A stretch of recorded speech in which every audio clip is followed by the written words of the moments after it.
आप अपना मुझे व्यू पॉइंट बताओ, what is free will, what is destiny? According to me hmm free will is our attitude कि how we take our karma. Like अगर hmm मेरे को एक प्रॉब्लम है, hmm like suppose I am going through a very bad health issue, hmm like hmm कोई hmm कुछ Chronicle disease है। हम्म अब माई फ्री विल इज कि मैं उसको किस तरह से उस पीरियड को काटती हूँ। I accept it and say strong, अपनी विल पावर दिखा के I do all the right things hmm and try to make it better, या मैं उसको क्रिप करती रहूं, कंप्लेन करती हम्म रहूं, and so that is where my free will works, but that karma I will have to go, उसमें मेरी choice नहीं है। ओके। बट उसका मैग्नीट्यूड कितना कम या ज्यादा कर सकती हूँ वो मेरे हाथ में हो। और वैसे बिल्कुल सही बोला आपने। और मतलब आपके हिसाब से क्या डिफरेंस है डेस्टिनी और फ्री विल में? बेसिकली दोनों हैं क्या ये चीज? फ्री विल क्या है, डेस्टिनी क्या है? दोनों मेरे एग्जिस्ट? हम्म अकॉर्डिंग हम्म डेस्टिनी सर, कुछ आपके कुछ कर्म हैं, कुछ हम्म कर्म आपको काटने हैं जो काटने हम्म ही हैं, हम्म रिस्पेक्टिव ऑफ आप क्या कर रहे हो क्या नहीं कर हम्म रहे हो। हम्म कुछ कर्म आप क्रिएट कर रहे हो अपने। हम्म सो हम्म जो आपके कर्म हैं, जो डेस्टिन्ड हैं, वो हम्म डेस्टिनी है हम्म कि ये तो आपको भोगने ही भोगने हैं, जो पिछले सोल्स के पिछले उससे इनकारनेशन से आ रहे हैं आपके पास। करेक्ट। जो आपने पिछले लाइफ्स में भोग करा है, उनका कुछ कर्म आपको यहाँ पे भोगना ही भोगना है, दैट इज डेस्टिनी। और जो आपको नेक्स्ट लाइफ के लिए क्रिएट करना है, वो आप अपनी फ्री विल से क्रिएट करोगे। मतलब कुछ चॉइसेस है करेक्ट आपके पास, ओपन है, कुछ चॉइसेस हैं जो आपको लाइफ में भोगनी ही है। Correct correct. तो there is the difference between destiny and free will. तो इट इज ऑल 100% डेस्टिनी, और इज इट 80%, 70% डेस्टिनी और 30% फ्री विल, और 50-50? कुछ ऐसा कुछ है, हम कर सकते हैं क्या इसका division? According to me hmm 60% is hmm destiny, hmm 10% is free will, hmm and 30% is how we take our destiny and free will and create a new karma. Okay okay. और पायल जी, आपके अनुसार और क्या लगता है? For me there is no percentage. जहां आप कुछ कर सकते हो, जहां आपकी हम्म चॉइस है, वहां आपको हम्म अपने कर्म क्रिएट करने ही करने हैं।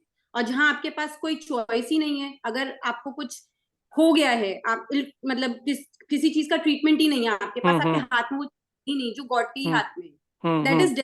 वो तो आपको अपने, बस आपको कैसे हम्म भोगना है, आपको पेशेंटली भोगना है कि नॉन पेशेंटली भोगना है, chaos क्रिएट करके करना है, लोगों को दुख दे के करना है, hmm that is your karma towards next life.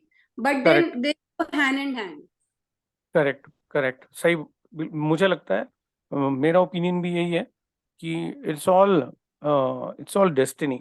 मुझे लगता है, ये मेरा ओपिनियन है।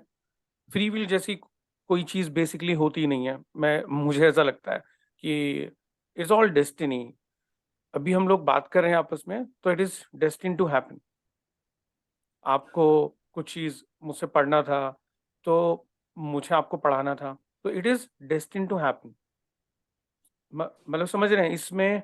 आपको लग रहा होगा कि नहीं, मैंने सर को कहीं पे यूट्यूब पे या कहीं गूगल पे कुछ देखा है, so I have chosen my own guru master, है ना? ऐसा हमको लगता है, मगर it is all already pre decided.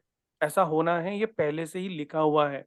Brahma ji ने ऐसे ही पहले से ही, चित्रगुप्त जी ने ऐसे ही पहले विधि का विधान लिखा हुआ है। हमको लगता है ये सिर्फ हमारा इल्यूजन है कि हमने चूज किया है। अभी हम किसी को फोन करने जा रहे हैं, तो हमको लगता है कि ये मतलब मैं कुछ करने जा रहा हूँ या करने जा रही हूँ, तो मतलब मेरी फ्री विल है। तो ये एक इल्यूजन है कि हमको लगता है मैं कुछ करने जा रहा हूँ, तो ये मेरी फ्री विल है। अभी मैं जूम को बंद कर दूं तो ये मेरी फ्री विल है, ऐसा हमको लगता है। हमको इस उसमें रहते हैं, हम एक इल्यूजन में कि नहीं, भगवान ने कुछ ना कुछ तो फ्री विल हमको दिया ही है, हमको एक्सरसाइज करना चाहिए। ठीक है। और हम कर सकते हैं, हम अच्छे कर्म करने चाहिए, बुरा कर्म करना चाहिए। मैं एक चीज आपको बताता हूँ, फ्री विल है मगर उसको समझने का तरीका है। मैं बताता हूँ, अभी जो हम इस जीवन में जी रहे हैं ना, जो आप कुंडली हम जो कुंडली लिखवा के लाए पिछले जन्म के, जितने भी आपने जन्म लिए होंगे, 3, 4, 10, 15, 20, जो भी जन्म लिए, उस सबका जो लेखा जोखा करके जो एक रिपोर्ट कार्ड बनी है आपकी जन्म के समय पे, जो कुंडली बनती है ना, it is a report card. उस रिपोर्ट कार्ड में भगवान पहले ही तय कर देते हैं कि आपको इस समय पे ये होगा, उस समय पे आपकी शादी होगी, इस घर में आप जन्म लोगे, ये आपके माता पिता होंगे, उस समय पे आप बीमार पड़ोगे, उस समय पे आपको जॉब लगेगा या ये आप करियर पिकअप करोगे, है ना, ये पहले से डिसाइडेड है। अब क्यों डिसाइडेड है? इज ऑल बिकॉज ऑफ आपकी जो पिछले जन्म के जितने भी कर्म थे ना, जितने भी कर्म थे उन सबको मिक्स करके भगवान कुछ इस तरीके का नियम तय करते हैं कि इस जन्म में आपको इस तरीके का जीवन आपको व्यतीत करना है।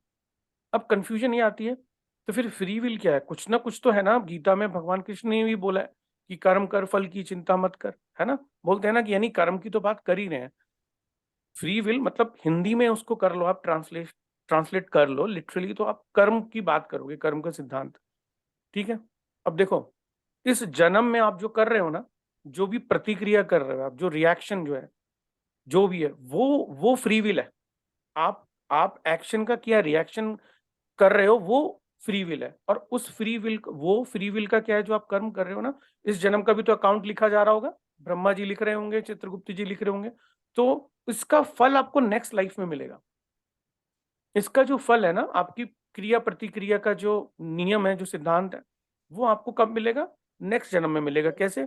जैसे कर्म के बारे में भी आप कभी पढ़ोगे तो कर्म को उसमें मल्टीपल डायमेंशंस दिए हैं। जैसे कुछ काम आपको लगता है कि मुझे भूख लगी, मैंने खाना खा लिया, या किसी गरीब भूखे को खाना खिलाया तो उसकी क्षुधा शांत हो गई, तो आपने एक कर्म किया, ठीक है। अब अगेन यहाँ पे जो फल मिलना है वो कब मिलना है हमको नहीं पता। इस जन्म में भी मिल सकता है, 10 जन्म बाद भी मिल सकता है, ठीक है। तो कर्म भी अलग अलग तरीके के हो गए। एक तो इंस्टेंट हो गया, तुरंत आपने खिलाया, तुरंत उसकी क्षुधा शांत हो गई, आपने रिजल्ट भी देख लिया सामने। बट उस कर्म का फल वो कब मिलेगा हमें नहीं पता है, ठीक। तो मेरा ऐसा मानना है, मुझे ऐसा लगता है, इट इज ऑल